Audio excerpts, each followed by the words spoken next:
శ్రీమాత్రే నమః. నమస్కారం. నేను పండిట్ సూర్య ప్రకాష్ను. ఈరోజు 22 ఏప్రిల్ 2026 బుధవారం నాడు సింహరాశి వారికి ఏం జరుగుతుందో చెప్తాను. ప్రియమైన బిడ్డ, ఈరోజు కేతువు అంటే మీ ఆధ్యాత్మిక కర్మగ్రహం.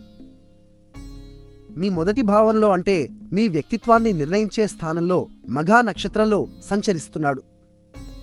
మఘా అంటే రాజసింహాసనం, పూర్వీకుల ఆశీర్వాదాల నక్షత్రం. కేతువు ఇక్కడ ఉన్నప్పుడు మీలో లోతైన ఆత్మ పరిశీలన మొదలవుతుంది. బయటి గుర్తింపు కంటే లోపలి బలం ముఖ్యమని తెలుస్తుంది. ఇది చాలా మంచి విషయం, కానీ జాగ్రత్త. 8వ భావంలో అంటే అకస్మాత్తు మార్పులు, రహస్య విషయాలు చూపించే స్థానంలో శని, కుజుడు, బుధుడు కలిసి ఉన్నారు. ఈ 3 గ్రహాల కలయిక వల్ల ఆరోగ్యం విషయంలో కొంచెం అప్రమత్తంగా ఉండాలి. ముఖ్యంగా అనవసర ఆందోళన, నిద్రలేమి రాకుండా చూసుకోండి. అయితే 11వ భావంలో అంటే లాభస్థానంలో చంద్రుడు, గురువు కలిసి ఉన్నారు. ఈ గజకేసరి యోగం వల్ల మిత్రుల ద్వారా ఆర్థిక లాభాలు, మంచి వార్తలు రావచ్చు.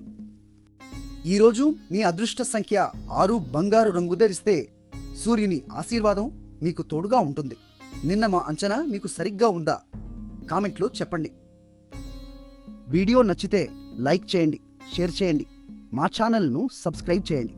చివరిగా మహామృత్యుంజయ మంత్రం ఓం త్ర్యంబకం యజామహే అని 3 సార్లు జపించండి. ఆరోగ్యానికి రక్షణ కవచం ఏర్పడుతుంది. శుభం కలుగుగాక.